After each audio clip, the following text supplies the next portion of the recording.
Halo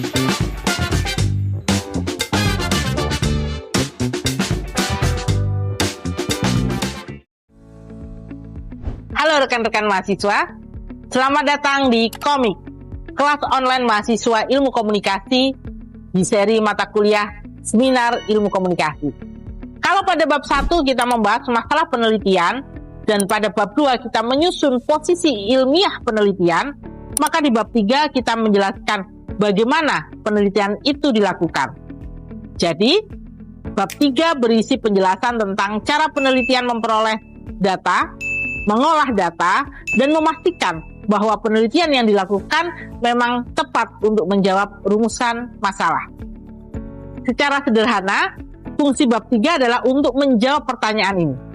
Dengan cara apa penelitian memperoleh bukti untuk menjawab rumusan masalah?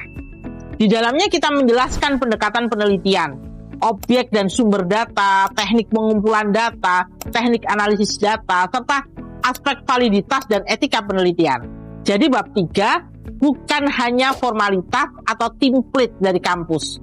Bab ini harus membuat pembaca paham langkah penelitian kita secara konkret dari awal sampai akhir. Hal pertama yang perlu ditentukan dalam bab 3 adalah pendekatan penelitian. Pendekatan dipilih bukan berdasarkan mana yang paling mudah, tetapi berdasarkan pertanyaan penelitian. Kalau penelitian kita ingin memahami makna, pengalaman, wacana, resepsi, atau representasi, maka pendekatannya kualitatif.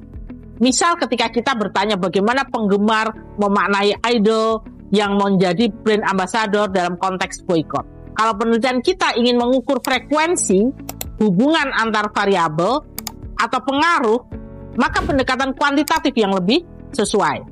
Misal ketika kita ingin mengetahui seberapa besar pengaruh penggunaan Instagram terhadap keputusan membeli produk. Sedangkan mixed method digunakan bila penelitian mampu membutuhkan dua jenis bukti sekaligus. Misalnya, pola umum melalui survei dan penjelasan lebih mendalam melalui wawancara.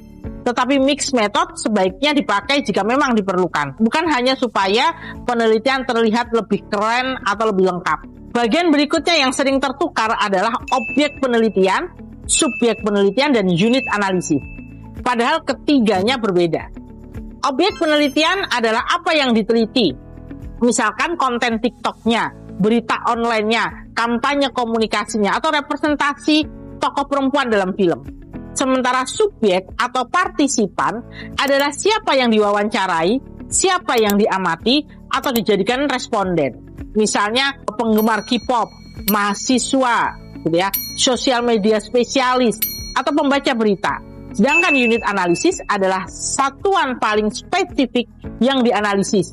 Misalnya postingannya, satu komentarnya, satu adegan filmnya, atau satu pertanyaan informan. Kalau ini sudah jelas sejak awal, maka penelitian akan lebih fokus dan tidak rancu.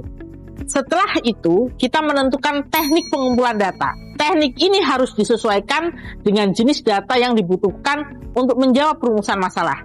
Kalau kita meneliti teks atau media, teknik dokumentasi sangat cocok. Misalnya mengumpulkan postingan, artikel, video, arsip kampanye, atau screenshot. Kalau kita ingin mengetahui pengalaman, alasan, pemaknaan, atau persepsi subjek, maka wawancara lebih tepat. Kalau kita ingin melihat praktik komunikasi yang sedang berlangsung, baik di komunitas, di ruang digital maupun di event, maka observasi bisa dipilih. Sedangkan kuesioner cocok untuk melihat kecenderungan umum, persebaran pendapat, atau pola jawaban dari responden dalam jumlah yang lebih besar. Nah, sebelum memilih teknik, kita perlu bertanya, apakah teknik ini sesuai dengan rumusan masalah? Apakah data realistis dikumpulkan? Apakah ada persoalan akses atau etika?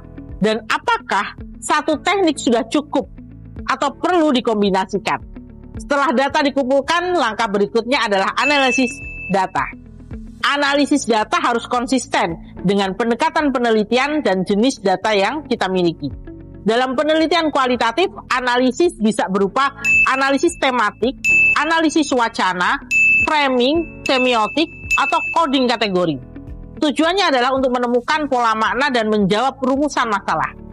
Sedangkan dalam kuantitatif, analisis dapat berupa tabulasi, statistik, deskriptif, uji hubungan, atau uji pengaruh. Tujuannya adalah untuk menunjukkan pola, frekuensi, atau hubungan data secara terukur.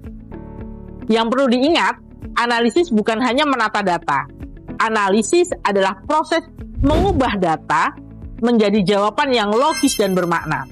Karena itu, jangan hanya menulis data dianalisis secara deskriptif tanpa menjelaskan langkahnya.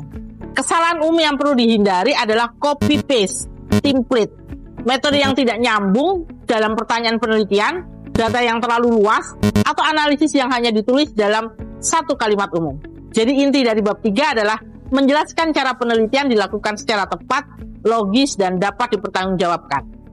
Kalau bab 3 disusun dengan rapi, maka bab 4 akan lebih mudah ditulis. Karena penelitian sudah tahu data apa yang dikumpulkan, bagaimana menganalisisnya, dan bagaimana menjawab rumusan masalah.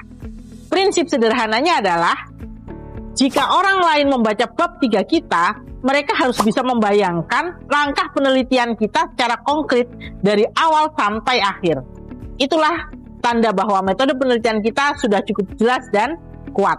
Sekian dari pembahasan bab 3 kali ini dalam sesi komik kelas online mahasiswa ilmu komunikasi. Sampai jumpa di video berikutnya.